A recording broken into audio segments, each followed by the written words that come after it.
नमस्कार, जय हिंद, जय भारत।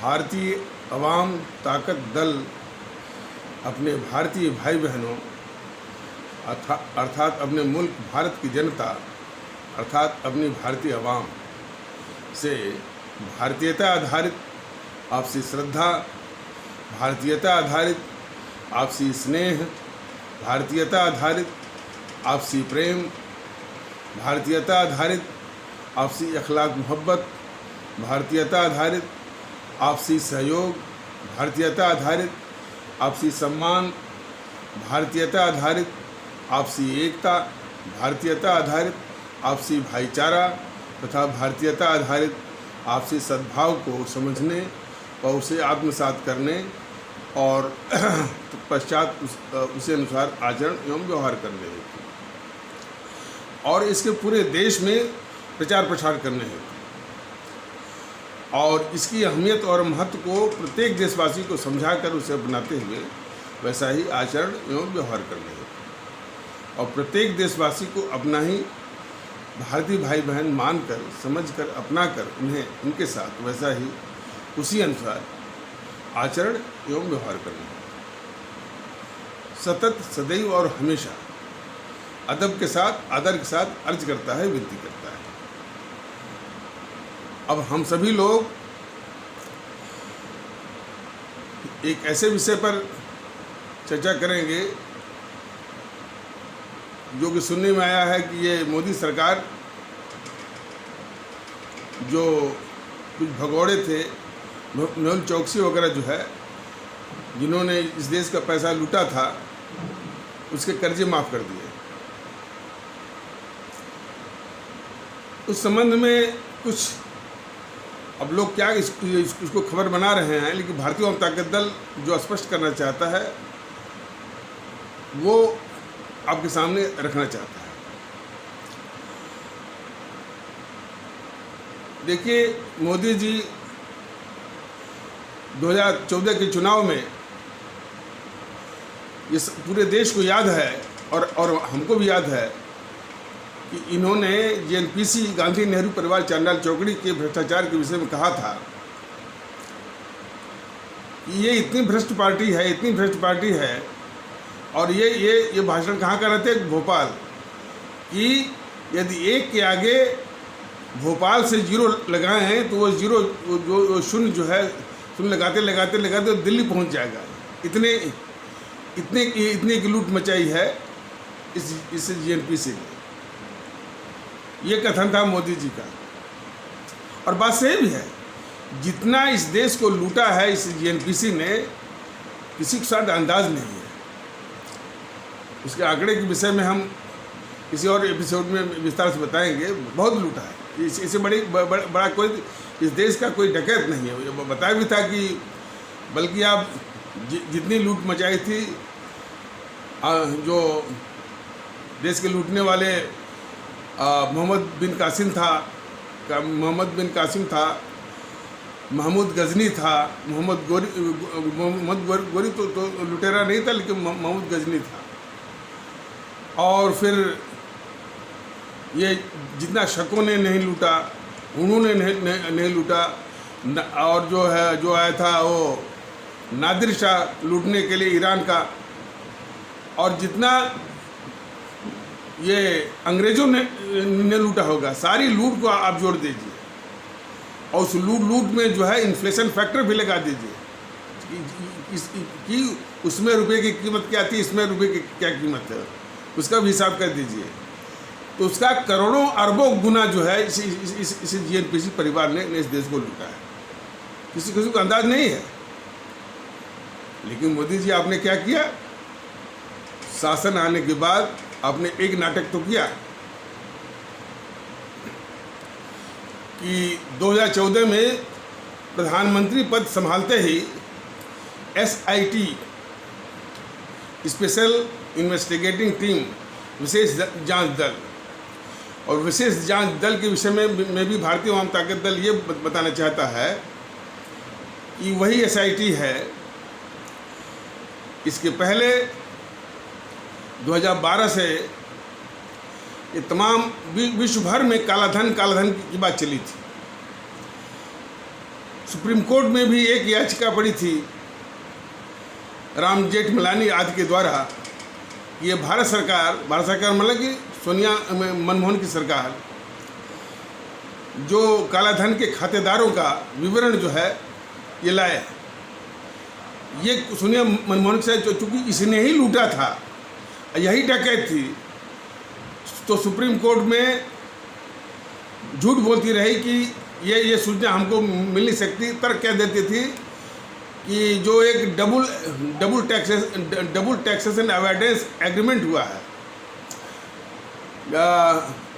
डबल टैक्सेशन DTA कुछ ऐसा करके इसके तहत मैंने एक झूठा तर्क दे रही थी सुप्रीम कोर्ट में कि हम इसके तहत जो है वो सूचना नहीं ला सकते। क्योंकि दुनिया भर में ये बात चल रही थी, तो गूगल की तरह तमाम सर्च इंजन लगे हुए थे पता करने के लिए, और उन्होंने पता कर भी लिया। जर्मनी की एक सरकारी कंपनी ने भी पता किया था, और जर्मनी सरकार ने तो कहा था कि हम जो है बाकी देशों से तो पैसा लेते हैं, हम फ्री ऑफ कास्ट मुफ्त में हम जो है भारत सरकार को ये जानकारी दे सकते हैं। लेकिन तब भी सोनिया मनमोहन की सरकार, जिसको यूपीए की सरकार आप लोग कहते हैं, वो सरकार जो है तब भी नहीं लाई, तभी झूठ बोलते रही सुप्रीम कोर्ट में। तो जबकि वो सूचना आ चुकी थी, और चूंकि अब तो मैं रिटायर हो चुका हूं, और उसमें उड़ती हुई जो खबर आई थी और जिसने खबर दिया था वो भी एक जिम्मेदार वित्त मंत्रालय का अधिकारी था, और उसने बताया था, और उसने गोपनीयता की बात बताई थी कि भाई इसको मुझे बताइए, क्योंकि आप भी अधिकारी, हम भी अधिकारी, और पूरा शासन इन समूह का है, और ये बदला लेने में बहुत तेज रहते हैं, और पता चल गया तो चटनी कर दें, नौकरी भी खा जाएंगे, पेंशन भी खा जाएंगे। लेकिन फिर भी तो उसमें जो अनऑफिशियली जो सूचना मिल गई थी, खासकर जगहों में, और वित्त मंत्रालय में आ गई थी, तो 2012 में आई थी कि 30 लाख करोड़ वो सोनिया के नाम से था, 12 लाख करोड़ जो है वो राहुल के नाम से था, और तमाम इस तरह से पत्रकार थे, वो प्रभु चावला, बरखा दत्त, तमाम लोगों के नाम थे, कुछ बीजेपी के भी थे, तमाम जो है वो उद्योगपतियों के नाम थे। लेकिन सबसे ऊपर नाम था सोनिया का, 30 लाख करोड़। कब था? 2012 में। अब कितना हो गया होगा अंदाज आप कर सकते हैं। 12 लाख करोड़ कितना हो गया होगा ये भी अंदाज आप कर सकते हैं। तो कहने के मतलब कि सबसे बड़े डकैत हैं। तो तब भी जो है ये झूठ बोलते रहे। सुप्रीम कोर्ट मन ऊब करके परेशान होकर के उसने एक एसआईटी बना दी। उस एसआईटी में एक सुप्रीम कोर्ट का जज, उसका चेयरमैन और एक और जज जो है वो को चेयरमैन, और जो माने ईडी का डायरेक्टर, सीबीआई का डायरेक्टर, और जो है कुछ सीबीडीटी वाले जो चेयरमैन हैं, और इसी टाइप के वो मेंबर बना दिया है ताकि कोऑपरेशन मिलता रहे। वो एसआईटी के लिए जो आदेश दिया, तब भी सोनिया मनमोहन की सरकार उस एसआईटी का गठन नहीं किया। इसलिए जानते थे कि यदि ये गठन हो गया तो ये शुरू कर देगी, कुछ न कुछ सूचना तो मिल ही जाएगी, पूरा जान जाएगा। देखिए, ये देश को मालूम है कि ये सब डकैत हैं, लेकिन ऑफिशियली अब तक नहीं आया कि भाई कि ये सरकार कह सके कि ये देश का डकैत है और ये इनकी लूट है, और ये इस खातेदार का ये ऑफिशियली जो है ये खातेदार के रूप में इस बैंक में इतना, इस बैंक में इतना, ये नहीं है। जानकारी तो सबको है, लेकिन ऑफिशियली नहीं आया। तो उसी का तमगा ये मोदी जी ने लूटा 2014 में प्रधानमंत्री का पद संभालते ही उस एसआईटी का, जो कि बेहयाई के साथ सोनिया मनमोहन की सरकार उसको गठित भी नहीं कर रही थी। तो इन्होंने पदभार संभालते ही उस एसआईटी का गठन कर दिया, जिसमें कि वो MB शाह सुप्रीम कोर्ट के रिटायर्ड जज उसके चेयरमैन हो गए और अरिजीत पसायत उसके को चेयरमैन हो गए। इस प्रकार टीम गठित हो गई। लेकिन उस टीम ने किया क्या, यह देश को मालूम ही नहीं। हमने 2 पत्र लिखा, मोदी जी को नहीं लिखा, जो SIT का जो चेयरमैन MB शाह को लिखा कि काला धन आप ला पाएंगे कि नहीं ला पाएंगे, ये बिल्कुल डाउटफुल है। सीधे मैंने वो आरोप लगाया। लेकिन कम से कम इतना कृपा कर दीजिए कि वो काले धन के खातेदारों का वो नाम तो बता दीजिए, ताकि ये देश जान तो जाए कि यही हमारे डकैत है। इसलिए कि उन डकैतों की ऑफिशियल जानकारी के अभाव में हमारे इस देश की भोली भाली जनता जो है उन्हीं डकैतों को अपना मसीहा मानती है। तो कम से कम डकैतों का नाम यदि जनता जान जाएगी तो ये बताने में आसानी हो कि भाई ये आपके मसीहा नहीं बल्कि डकैत है, ये सोनिया आपकी मसीहा नहीं बल्कि डकैत है, राहुल आपका मसीहा नहीं बल्कि डकैत है। तो यही बात जो है कही गई थी, कम से कम खातेदारों का की जानकारी तो बता दीजिए। 2 पत्र दिया गया और वो काफ़ी भी इंडोर्स की गई थी मोदी जी को। लेकिन ऐसा नहीं कि पत्र नहीं गया होगा, उसकी वो रजिस्टर्ड पोस्ट से गया था। सारा रिकॉर्ड जो है भारतीय जनता दल रखे हुए है, मौके पर दिखाएगा। तो उसका क्या कुछ नहीं हुआ। पूरा JNPC की जो लूट है, भ्रष्टाचार है, डकैती है, ये पूरा मोदी जी पूरा निगल गए देश के सामने बेहयाई के साथ। और 2004 से लेकर 2014 तक है बराबर सिलसिला है कि ये कोयला ये भ्रष्टाचार, तो 2G का भ्रष्टाचार, तो CWG का भ्रष्टाचार, तो जो है वो आदर्श सोसाइटी का भ्रष्टाचार, या पनडुब्बी भ्रष्टाचार, अगस्ता वेस्टलैंड का भ्रष्टाचार, और इसी तरह से मैंने अनगिनत कोयला का वो भ्रष्टाचार। आए दिन हमेशा भ्रष्टाचार महंगाई यही चल रहा, और यही बीजेपी पूरा संसद बंद कर रहे थे। मोदी जी को ये जवाब देना होगा पूरे देश को कि वो सारे भ्रष्टाचार के केस क्या हुए मोदी जी, जिसको आप बोल करके आप सत्ता में आए थे और जनता में आपने वो उन्माद बढ़ाया था। आप क्यों निकले? और ये भूलिए मत, बीजेपी के लोग भी न भूलें कि देश हिसाब लेगा कि आप ये सारे भ्रष्टाचार के केस को आप क्यों निकले। इसीलिए ये सीधे आरोप लगाता है भारतीय जनता दल आदरणीय प्रधानमंत्री मोदी जी के ऊपर, बीजेपी के ऊपर, कि यह जो है JNPC गांधी नेहरू परिवार चलना चौकड़ी काकस, जिसको ये देश के लोग अभी भी गलती भूल भ्रम से कांग्रेस कह रहे हैं। ये कांग्रेस नहीं है, ये JNPC जो है कांग्रेस नहीं है। ये एक पारिवारिक ऐसा कुनबा है जो कि देश के लिए बहुत खतरनाक है, देश का सबसे बड़ा शत्रु है और सबसे बड़ी औपनिवेशिक ताकत है। और कांग्रेस तो तब थी जबकि इसमें पंजाब केसरी लाला लाजपत राय जैसे और राष्ट्रभक्त शिरोमणि नेताजी सुभाष चंद्र बोस जैसे और लोकमान्य बाल गंगाधर तिलक जैसे महान राष्ट्रवादी देशभक्त नेता उसमें थे, वो कांग्रेस थी।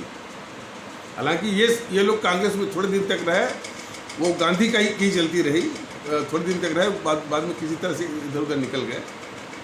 वो किसी तरह का, ये कांग्रेस नहीं है, तो ये पारिवारिक कुनबा है जो कि देश के लिए सबसे बड़ा अभिशाप है। तो JNPC के सारे पापों को किस तरह से आप छिपा रहे हैं, किस तरह से ढक रहे हैं, यह देश हिसाब लेगा आपसे, इसको भूलिए मत। बीजेपी के लोग भी भूले मत। तो वो सारे इसकी लूट को भी निकल गए मोदी जी, और सारे घोटाले को भी मोदी जी निकल गए। ये देश पूरा जाने इस बात को।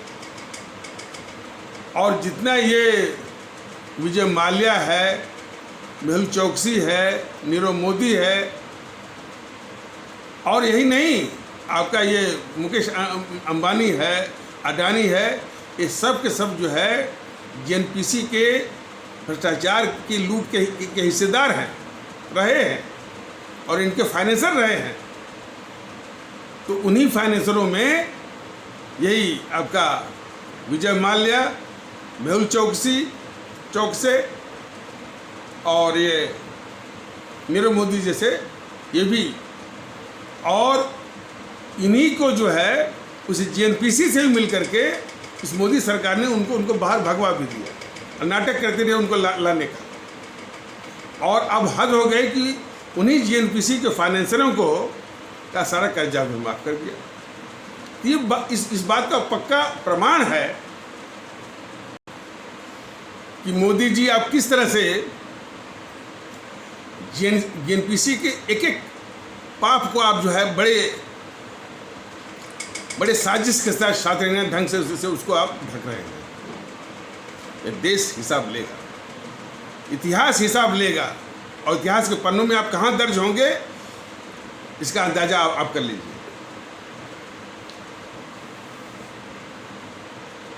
देखिए, एक माहौल और बनाया जा रहा है। कांग्रेस मर गई, कांग्रेस खत्म हो गई, ये कौन फैला रहे हैं? जो कांग्रेस जो जेएनपीसी की रक्षा करना चाहते हैं उसी में से एक ग्रुप कर रहा है कांग्रेस खत्म हो गई। कांग्रेस जो है या जेएनपीसी खत्म कैसी हुई भाई? उसी की एक भुजा जो वो ममता बनर्जी की टीएमसी बिल्कुल बदस्तूर जो वो तांडव मचा रही है, उसी की दूसरी भुजा पैदा हुआ ये शरद पवार एनसीपी तांडव कर रहा है ये महाराष्ट्र में। और उसके दूसरे जो अवतार हैं केजरीवाल, ये तांडव कर रहे हैं दिल्ली में। और इसकी और भी भुजाएं हैं, पीएफआई है, सिमी है, तो ये तमाम है। और तो और इसी जेएनपीसी का सब घुस गए हैं इसी बीजेपी में। 50% बीजेपी में जेएनपीसी के लोग घुसे हुए हैं, क्योंकि सत्ता उनको नहीं दिख रही थी तो सत्ता के लिए इसमें घुसे हैं। वो जेएनपीसी के ही, अभी वो सिंधिया भी गया है। तो जगह जगह जा करके अपना शरण लेकर के इस देश को अभी भी खोखला कर रहे हैं। तो जो ये हवा फैलाए हुए हैं कि जेएनपीसी खत्म हो गई, उसके पीछे भी साजिश है। जेएनपीसी खत्म नहीं है। और उसके अलावा ये जो बारूदी बौद्धिक वर्ग खड़ा है जेएनयू में, जो बौद्धिक वर्ग वहाँ पर है, लेफ्ट माइंडेड, जो कि इस बात को अरेंज करता है, इस बात को व्यवस्था करता है कि भारत तेरे टुकड़े होंगे, इंशाल्लाह भारत की बर्बादी तक जंग जारी रहेगी, जो व्यवस्था करता है। तो बारूदी बौद्धिक वर्ग, इंटेलेक्चुअल टेररिस्ट, अब पूरा media, NDTV, India today group, जिसका कि आज तक है, दिल्ली आज तक है, और आज तक तेज है, पता नहीं कितने हैं कि कचरम बचरम उसके, न्यूज़ 24 है, एबीपी न्यूज़ है, न्यूज़ नेशन है। ये जो इंडिया टीवी वाला भी ये भी बहुत शातिर है। वो उसका जो रजत शर्मा बड़े शातिराना ढंग से जो है जेएनपीसी की रक्षा करता है। ये जी न्यूज़ वाला भी बड़े शातिराना ढंग से जेएनपीसी की रक्षा करता है। और फिर तो जो TV9 भारतवर्ष में जो है वो अजित अंजुम, ये सब अच्छा। और फिर और वो इंडिया न्यूज़ का जो है वो कौन, चौरसिया है, दीपक चौरसिया। और सुदर्शन का जो है वो कौन, चौहान है। मैं हमेशा हिंदू मुस्लिम देखिए, जो भी हिंदू मुस्लिम कहता है, पक्का जानिए कि वो जेएनपीसी का एजेंट है। इस तरह का माहौल जो है जेएनपीसी और देश के गद्दारों को ही फायदा पहुंचाता है। तो ये मीडिया हो गया, और ब्यूरोक्रेसी भी पूरी जीएनपीसी के द्वारा पाली हुई पोषी हुई है। जुडिशरी में भी इसके एजेंट बैठे हुए हैं। तो पूरा का पूरा माहौल तो जीएनपीसी का है ना, और पूरा व्यापार भी चल रहा है इसका, जीएनपीसी का। 3000 क्लस्टर बसें सोनिया की इसी दिल्ली में चल रही हैं, मोदी जी की जानकारी में और केजरीवाल के संरक्षण में। कितने भी बिजनेस के तमाम होटल फलाने इंस्टीट्यूट, अरे इसी का जो है जो नेशनल हेराल्ड वाले का ही तमाम संस्थाएं जो है वो पैसे कमा रही हैं। अभी जो है जो वाड्रा ने जो ज़मीन हड़पी थे राजस्थान में, कोई सऊदी अरब का जो है इन्वेस्टर जो है 25,000 करोड़ उस पर लगा रहा है। तो पूरा इनका बिजनेस इस देश में बगैर सरकार बनाए हुए चल रहा है। तो यह तो सोनिया के लिए जो है यूपीए सरकार से भी ज़्यादा हुआ आराम है। यूपीए सरकार में सारी जिम्मेदारी जलालत झेल रहे थे। एक मुहरा प्रधानमंत्री के रूप में मनमोहन सिंह, और पूरे सत्ता का जो मजा है या उसका पूरा उपयोग है ये वो सोनिया कर रही थी। तो यही तो सिद्धांत है कि पावर विदाउट रिस्पॉन्सिबिलिटी वो इंजॉय कर रही थी सोनिया, और रिस्पॉन्सिबिलिटी विदाउट पावर की जलालत और सारी परेशानियां झेलने के लिए एक रबर स्टैंप वाला प्रधानमंत्री ये मनमोहन थे। तो वो पावर विदाउट रिस्पॉन्सिबिलिटी से ज़्यादा मजे तो सोनिया की इसी में है। न तो इसको सरकार चलाने की झंझट है, न तो इसको जनता को कोई बात आए तो जवाबदेही की जिम्मेदारी है, बल्कि उल्टे हर चीज़ के लिए, चाहे अच्छा हो चाहे बुरा हो चाहे गलत हो सही है, हर एक के लिए वो आरोप लगाने का हथियार भी मिला हुआ है। सारे इसके बिजनेस चल रहे हैं मोदी जी के वो संरक्षण में, या उसका जो इसे जीएनपीसी का जो दूसरा अवतार है ये केजरीवाल के संरक्षण में। तो इसके तो मजे ही मजे हैं। इसको सरकार बनाने की क्या आवश्यकता है? जरूरत नहीं है। सरकार बस नाम रहेगा कि भाई ये मोदी जी की सरकार है, लेकिन पूरे मजे जो है वो जीएनपीसी उठा रही है। और तो और जितने पाप वो अब मैंने जीएनपीसी खुद अपनी सरकार बना करके कि नहीं ढक पाई थी, उससे अधिक ये ढक रहे हैं मोदी जी उसके पापों को, उसकी लूट को।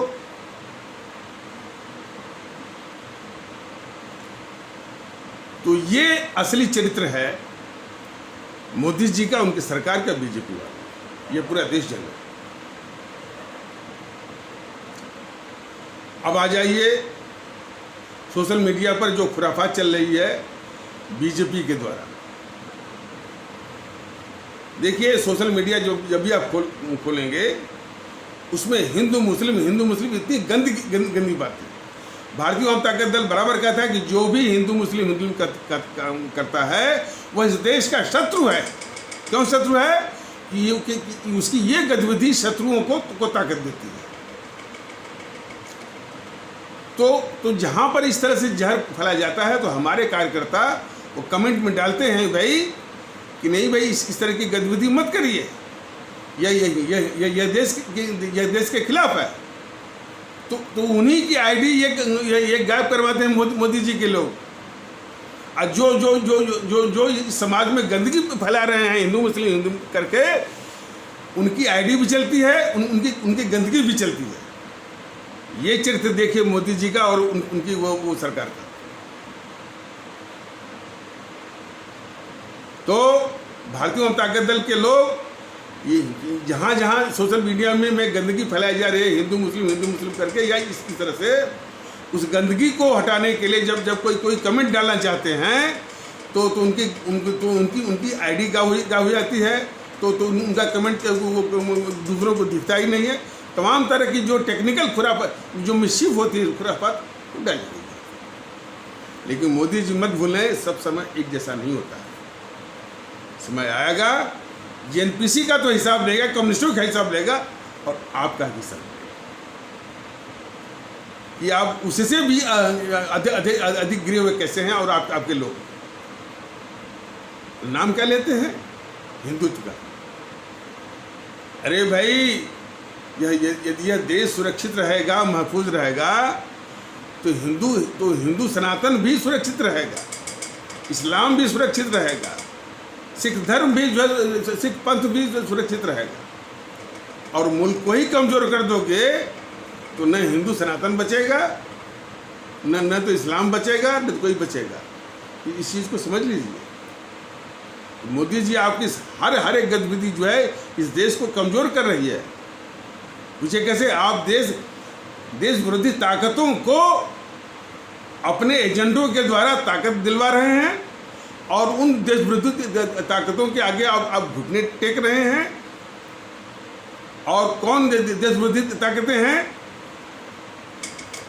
भारतीय जनता दल ने कई बार बताया हुआ है। सबसे खतरनाक जेएनपीसी, गांधी नेहरू परिवार चंडाल चौकड़ी कॉकस, जिसको कि अभी भी देश भ्रम से, गलती से, भूल से कांग्रेस का है, जो कि कांग्रेस है ही नहीं। ये वाम दल, और इनकी अलग अलग भुजाएं और इनके अलग अलग अवतार, इसी जेएनपीसी से निकली हुई है। वो ममता बनर्जी, उसकी पार्टी टीएमसी, इसी जेएनपीसी से निकली हुई है एनसीपी, उसका शरद पवार।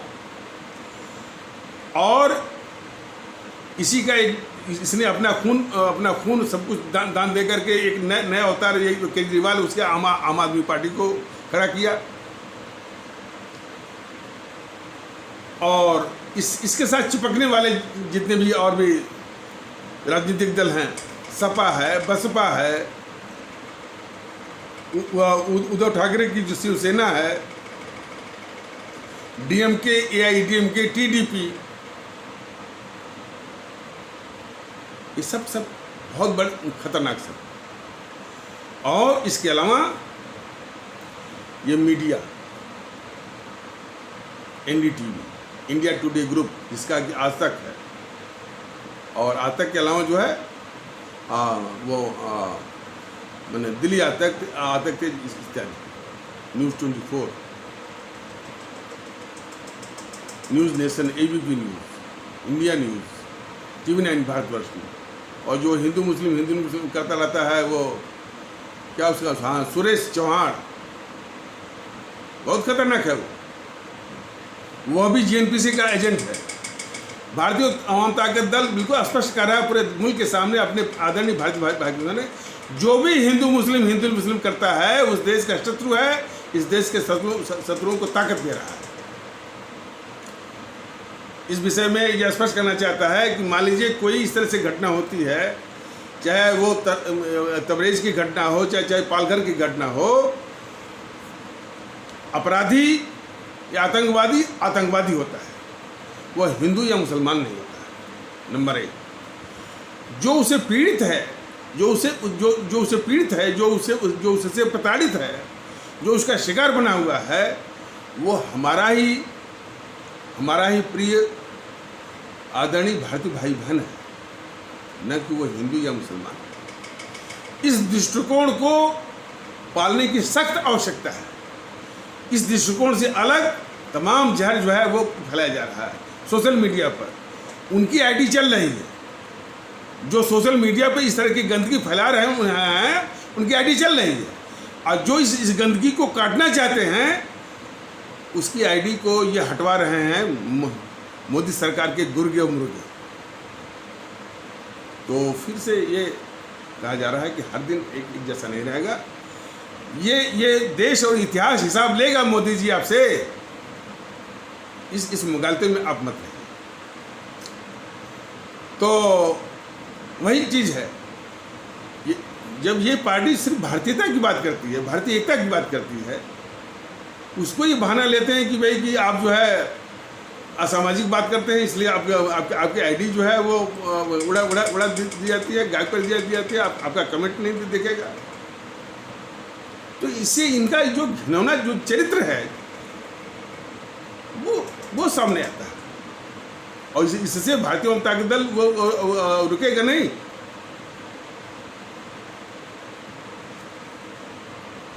हाँ, तो देश के दुश्मनों को बताया जा रहा है। और फिर ये पत्रकारों का जो समूह है, रवीश कुमार,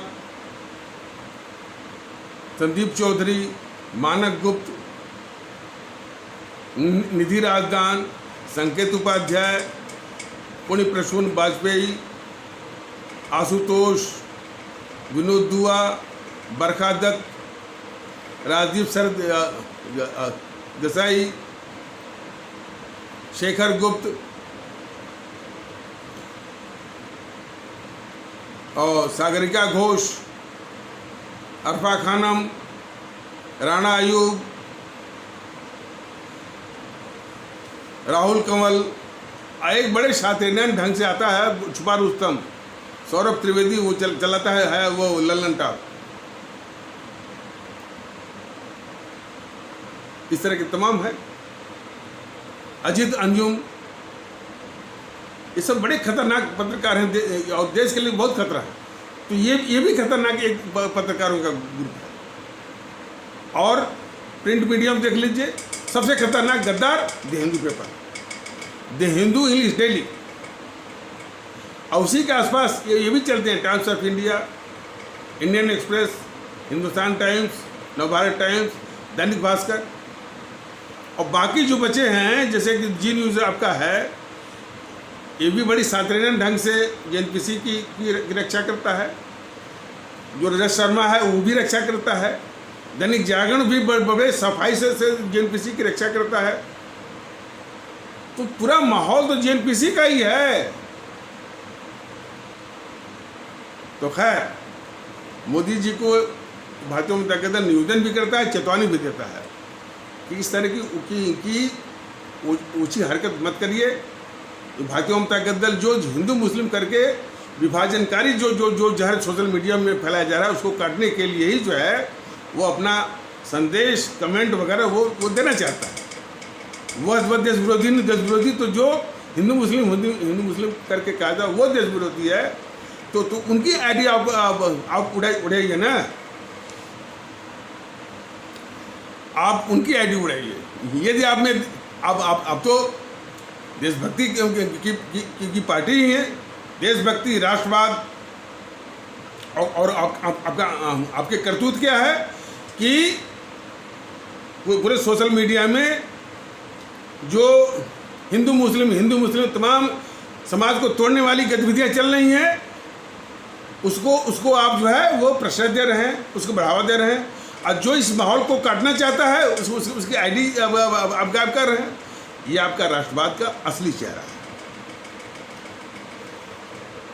तो खैर, भारतीय जनता दल यूट्यूब के माध्यम से बता रहा है, जनता के बीच में भी बड़े विद्युत ढंग से बताएगा कि इनका राष्ट्रवाद देश के लिए बहुत खतरा है, बहुत छल छद्म वाला है। और देश के दुश्मनों जेएनपीसी और वामदल को समाप्त करने के पहले इस छल छद्म जो बीजेपी को भी समाप्त करना बहुत ही आवश्यक है, बहुत आवश्यक है। तो इन्हीं शब्दों के साथ इस आवश्यक मीमांसा को यहीं पर विराम दिया जाता है। तब तक के लिए नमस्कार, जय हिंद, जय भारत।